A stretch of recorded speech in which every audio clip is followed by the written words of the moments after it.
ಸ್ನೇಹಿತರೆ ನಮಸ್ಕಾರ. Umakant guide YouTube ಚಾನಲ್ಗೆ ತಮಗೆಲ್ಲ ಸ್ವಾಗತ. ಸ್ನೇಹಿತರೆ ನಿಮಗೆಲ್ಲ ಗೊತ್ತೇ ಇದೆ, ಇವತ್ತು ಬಹು ನಿರೀಕ್ಷಿತ ನಮ್ಮ ರಾಕಿಂಗ್ ಸ್ಟಾರ್ ಯಶ್ ಅವರು ಮೊಟ್ಟ ಮೊದಲ ಆ್ಯಕ್ಟ್ ಮಾಡ್ತಾರೆ ಹಿಂದಿ ಸಿನಿಮಾ ಅಂತ ಕರಿಬೋದು. ಆ್ಯಕ್ಟ್ ಮಾಡ್ತಾ ಇದ್ದಿದ್ದು ರಾಮಾಯಣ ಸಿನಿಮಾದ ಒಂದು ಗ್ಲಿಂಪಸ್ ಬಂದಿದೆ. ಸೊ ಅದರ ಬಗ್ಗೆ ಮಾತಾಡ್ತಾ ಇದ್ದೀನಿ. ತುಂಬ ಅದ್ಭುತವಾಗಿ ಬಂದಿದೆ ಸ್ನೇಹಿತರೆ. ಎರಡೂವರೆ ನಿಮಿಷದಿದೆ ಅದು. ನಿತೀಶ್ ತಿವಾರಿ ಅವರ ನಿರ್ದೇಶನ, ಜೊತೆಗೆ ರಣಬೀರ್ ಕಪೂರ್ ರಾಮನಾಗಿ, ಸಾಯಿ ಪಲ್ಲವಿ ಅವರು ಸೀತಾದೇವಿಯಾಗಿ, ಯಶ್ ಅವರು ರಾವಣ. ಇನ್ನು ಬೇರೆ ಬೇರೆ ಪಾತ್ರದ್ದು ರಿವೀಲ್ಗಳಾಗಿಲ್ಲ ಪಾತ್ರಗಳ ಬಗ್ಗೆ. ಎಷ್ಟು ಅದ್ಭುತವಾಗಿ ಮೂಡಿ ಬಂದಿದೆ ಸ್ನೇಹಿತರೆ. ಇದನ್ನು ನೋಡ್ತಾ ಇದ್ದರೆ ನಮಗೆ ಏನು ಅನಿಸಿಬಿಡುತ್ತೆ ಅಂದರೆ, ಹೆವಿ ಗ್ರಾಫಿಕ್ಸು, ಸಿಕ್ಕಾಪಟ್ಟೆ ಮ್ಯೂಸಿಕ್ಕು, ಅದು ಇದು ಅಂತ ಏನು ಅನಿಸಲ್ಲ. ನಮ್ಗೆ ನೋಡ್ತಿದ್ದಂಗೆ ಅನಿಸ್ಬಿಡುತ್ತೆ. ನನಗೂ ಒಂದ್ಸಲ ಅದು ನೆಗೆಟಿವ್ ಥಿಂಕ್ ಬಂದಿತ್ತು. ಏನು ಬಿಡು ಈಗೆಲ್ಲ ಈಗ ಬಂದಿತ್ತಲ್ಲ, ಆದಿಪುರುಷ್ ಬಂದಿತ್ತು ಪ್ರಭಾಸ್ ಅವರು, ಅದನ್ನು ನೋಡಿದಂಗಂತೂ ಸಿಕ್ಕಾಪಟ್ಟೆ ಟ್ರೋಲ್ ಆದಂಥ ಸಿನಿಮಾ ಅದು.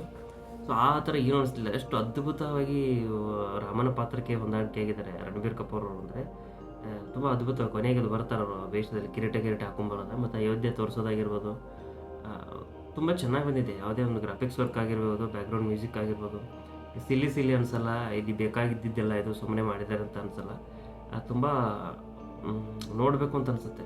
ಬೇಜಾರು ಅನಿಸಲ್ಲ, ಯಾವ ಒಂದು ದೃಶ್ಯನೂ ಬೇಜಾರು ಅನಿಸಲ್ಲ. ಸೊ ಅಷ್ಟು ಸ್ಮೂತಾಗಿ ಮೂಡಿ ಬಂದಿದೆ ಪ್ಯೂರ್. ಸೊ ನಿತೀಶ್ ತಿವಾರಿ ಅವರ ನಿರ್ದೇಶನದ ಹಿಸ್ಟಾರಿಕಲ್ ಸಿನಿಮಾ. ಸೊ ನಮ್ಮ ರಾಕಿಂಗ್ ಸ್ಟಾರ್ ಯಶ್ ಅವರು ಆ್ಯಕ್ಟ್ ಮಾಡ್ತಾ ಇದ್ದಾರೆ. ಸೊ ಈಗಾಗಲೇ KGF ಇಂದ ಜಗದ್ವಿಖ್ಯಾತಿ ಆಗಿದ್ದಾರೆ ಹೊರತು, ಆದರೆ ಹಿಂದಿಯಲ್ಲಿ ಆ್ಯಕ್ಟ್ ಮಾಡ್ತಾ ಇರೋದು ಮೊಟ್ಟ ಮೊದಲನೇ ಸಿನಿಮಾ ಇದು. ಸೊ ರಾವಣನ ಆರ್ಭಟ ನೋಡೋಣ ಹೆಂಗಿರುತ್ತೆ ಅಂತ. ಈಗ ದೀಪಾವಳಿಗೆ ಅಂದಿದ್ದಾರೆ, ದಿವಾಲಿ ಅಂತ. 2 ಪಾರ್ಟಲ್ಲಿ ಬರ್ತಾ ಇದೆ, ಪಾರ್ಟ್ 1 ಪಾರ್ಟ್ 2. ನಾನಂತೂ ತುಂಬ ಕಾಯ್ತಾ ಇದ್ದೀನಿ. ಎಲ್ಲರೂ ನೋಡಿ. ರಾಮಾಯಣದ ಇನ್ನೊಂದು ನಾವು ಬೇರೆ ರೀತಿ, ನಿತೀಶ್ ತಿವಾರಿ ಅವ್ರ ನಿರ್ದೇಶನ ಅಂದ್ರೆ ಅದೊಂದು ಬೇರೆ ಥರ ಆಗಿರುತ್ತೆ. ಸೊ ಹೀಗಾಗಿ ನಾವು ಹಳೆಯದನ್ನು ಯಾವುದೋ ಒಂದು ಬೇರೆ ಸಿನಿಮಾದ ಅಥವಾ ಸೀರಿಯಲ್ದು ಅಥವಾ ಯಾವುದೋ ಕಥೆದು ಯಾವುದೋ ಒಂದು ಬೇರೆ ವಿಷಯದ ಬಗ್ಗೆ ಅದಕ್ಕೆ ಕಮೆಂಟ್ ಮಾಡೋ ಅವಶ್ಯಕತೆ ಇಲ್ಲ. ಆ ಸಿನಿಮಾ ಈ ಸಿನಿಮಾಕ್ಕೂ ಅಂತ. ಸೊ ಇದೊಂದು ಕಂಪ್ಲೀಟ್ ನಮ್ಮ ಕನ್ನಡ ಸಿನಿಮಾ ಅಂತಲೇ ಅನ್ಕೋಬೇಕು. ಹಂಗೆ ನೋಡಿದ್ರೆ ನಮ್ಮ ಕನ್ನಡ ನಟ ಇದ್ದಾರೆ ಅಂದರೆ ಕನ್ನಡ ಸಿನಿಮಾನೇ ಅದು, ಹೌದಾ? ಸೊ ಹೀಗಾಗಿ 2 ನಿಮಿಷ 38 ಸೆಕೆಂಡ್ ಏನಿದೆ ತುಂಬ ಅದ್ಭುತವಾಗಿದೆ. ಬ್ಯಾಕ್ಗ್ರೌಂಡ್ ಸ್ಕೋರು ಅಷ್ಟೇ, ಎಲ್ಲೂ ತುಂಬ ಕರ್ಕಶ ಅನಿಸಲ್ಲ.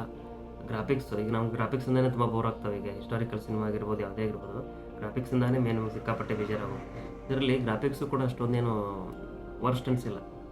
ತುಂಬ ಅದೇನಂತಾರಲ್ಲ, ಅದು ಸಿನಿಮ್ಯಾಟಿಕ್ ಆಗಿ ತೊಗೊಂಡಿದ್ದಾರೆ, ವಿಷಯಕ್ಕೆ ಸಂಬಂಧಪಟ್ಟಾಗಿ ತೊಗೊಂಡಿದ್ದಾರೆ. ಅಷ್ಟು ಅದ್ಭುತವಾಗಿ ಮಾಡಿ ಬಂದಿದೆ ಅದು ಗ್ರಾಫಿಕ್ಸು. ಅದು VFX ಆಗಿರ್ಬೋದು, ಯಾವುದೇ ಆಗಿರ್ಬೋದು. ಇನ್ನೂ ಕೆಲವೊಂದು ಪಾತ್ರಗಳ ರಿವೀಲ್ ಆಗಬೇಕು ಮುಂದೆ. ಮತ್ತು ಯಾವುದಾದ್ರೂ ಬೇರೆ ಹಬ್ಬಗಳಿಗೆ ಯಾರಾದರೂ ಬರ್ತಡೇ ದಿನ ರಿವೀಲ್ ಮಾಡ್ತಾನೆ ಹೋಗ್ತಾರೆ ಅವರು. ಸೊ ಇದಂತೂ ತುಂಬ ಅದ್ಭುತವಾಗಿ ಮೂಡಿ ಬಂದಿದೆ ಅದು. ಸೊ ಹೀಗಾಗಿ ಅದ್ರ ಬಗ್ಗೆ ಮಾತಾಡಬೇಕು ಅಂತ ಅನಿಸ್ತು. ಈ ಗ್ಲಿಂಪಸ್ ಬಗ್ಗೆ ರಾಮ ಅಂತ ಬಂದಿತ್ತು. ಸೊ ಅದು ರಾಮನ ಕ್ಯಾರೆಕ್ಟರ್, ರಾಮನಷ್ಟೇ ಇವರು ಮಾಡಬೇಕು ಅಂತ ಮಾಡಿದ್ದಾರೆ. ಅಂದರೆ ರಾಮ ಒಂದು ಪಾತ್ರದ್ದು, ಇನ್ನು ಬೇರೆ ಪಾತ್ರಗಳದ್ದಾಗಬೇಕು. ಸೊ ಹೀಗಾಗಿ ಇಡೀ ರಾಮಾಯಣ ನೋಡೋಣ ಅದು ಹೆಂಗೆ ಅನಿಸುತ್ತೆ ಈ ಸಿನಿಮಾಗೋಸ್ಕರ. I will wait and you also waited. ನಮಸ್ತೆ.